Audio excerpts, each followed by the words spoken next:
সময়টা খুব একটা ভালো যাচ্ছে না বলিউড খিলাড়ি অক্ষয় কুমারের। কারণ 2022 সালের পর থেকে এখন পর্যন্ত বচ্চন পান্ডে, সম্রাট পৃথ্বীরাজ, রক্ষাবন্ধন, সেলফি, মিশন রানীগঞ্জ, বড়ে মিয়া ছোটে মিয়া এই 6টি সিনেমায় ফ্লপের খাতায় নাম লিখিয়েছে। এরই মধ্যে এলো আরও একটি দুঃসংবাদ। ফের করোনায় আক্রান্ত হয়েছে অক্ষয় কুমার। এই নিয়ে তৃতীয়বার কোভিডে আক্রান্ত হলেন তিনি। আর এ কারণেই আম্বানির ছেলের বিয়েতে যাওয়া হলো না তার।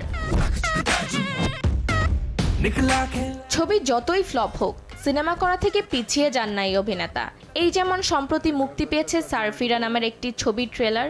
খোঁচা খোঁচা দাড়ি, ব্যাক ব্রাশ করা আঁচড়ানো চুল আর সানগ্লাসে একদম হ্যান্ডসাম লুকে পাওয়া যাচ্ছে বলিউডের এই খিলাড়িকে। বয়স যে শুধু একটা সংখ্যা তা আবারও প্রমাণ করলেন এই অভিনেতা।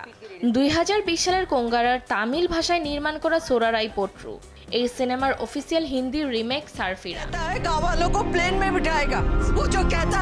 জিআর গোপীনাথের স্মৃতিকথা simply fly a Deccan odyssey অবলম্বনে নির্মিত হয়েছে সিনেমাটি।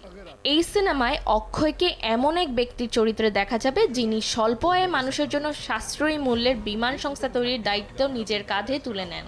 ছবিতে অক্ষয় ছাড়াও রয়েছে রাধিকা মদন, পরেশ রাওয়াল, সীমা বিশ্বাসের মতো অভিনেতা অভিনেত্রীরা। সম্প্রতি সামাজিক যোগাযোগ মাধ্যমে সিনেমার ট্রেলার পোস্ট করে ক্যাপশনে অক্ষয় কুমার লেখেন, স্বপ্ন এতটাই বড় দেখো যে ওরা সবাই তোমাকে যেন পাগল বলে ডাকে। সারফিরা আপনাদের কাছে সিনেমা হলে আসছে 12 জুলাই। সূর্যা নিজেও এই ছবির টিজার শেয়ার করেছেন। প্রসঙ্গত তিনি এই ছবির হিন্দি ভার্সনে একজন প্রযোজকও বটে। সারফিরা ছবিতে একটি বিশেষ চরিত্রে দেখা যাবে সূর্যাকে।